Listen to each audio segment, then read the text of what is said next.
तो छत्तीसगढ़ में विरासत से लेकर विकास की इसी यात्रा पर हम चर्चा करेंगे। हमारे ख़ास मेहमान हमारे साथ जुड़ चुके हैं। हर्षवर्धन त्रिपाठी जी हमारे साथ जुड़े हुए हैं, वरिष्ठ पत्रकार हैं। हमारे साथ अनंत विजय जी भी जुड़े हुए हैं, वरिष्ठ पत्रकार हैं। दोनों ही मेहमानों का हम स्वागत करते हैं। अनंत जी, सबसे पहले आपसे समझना चाहेंगे, प्रधानमंत्री ने आज के युग को तो स्वर्णिम पल बताया ही, अगले 25 वर्षों की स्वर्णिम गाथा की भी शुरुआत इसे बताया।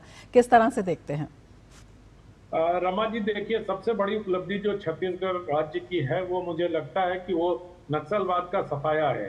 प्रधानमंत्री ने बताया कि कुछ दिनों पहले 125 जिलों में नक्सलवाद से पीड़ित थे, जो अब 3 जिले तक सिमट के रह गए। और जिस प्रकार से नक्सलवादियों के नेता, उनके शीर्ष नेता, उनके कमांडर, उनके डिप्टी कमांडर सैकड़ों की संख्या में, एक बार तो 215 लोगों ने एक साथ समर्पण किया और संविधान हाथ में लेकर किया।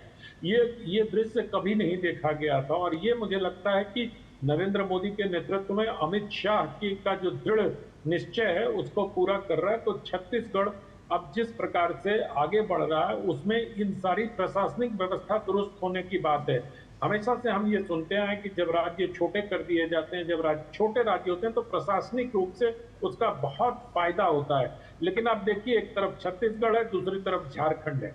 झारखंड की क्या स्थिति है और छत्तीसगढ़ की क्या स्थिति है? जबकि झारखंड को अगर आप देखें तो वो खनिज संपदा के तौर पर छत्तीसगढ़ से ज्यादा समृद्ध माना जाता है। उनके पास लौह अयस्क से लेके टेल्को की फैक्ट्री से लेके तमाम तरह की चीजें हैं, लेकिन राजनीतिक इच्छा शक्ति न होने के कारण वहां, और ऐसा नहीं है कि वहां भारतीय जनता पार्टी ने राज नहीं किया, उन्होंने भी किया, लेकिन वहां पर उस तरह से विकास नहीं हो पाया जिस तरह से छत्तीसगढ़ में विकास हो रहा है। अब आप बस्तर के दशहरे का ही ले लीजिए, वो एक पर्यटन पर्व की तरह लोग वहां जाते हैं और 40 दिनों तक चलने वाले इस उत्सव में भाग लेकर वापस लौट आते हैं।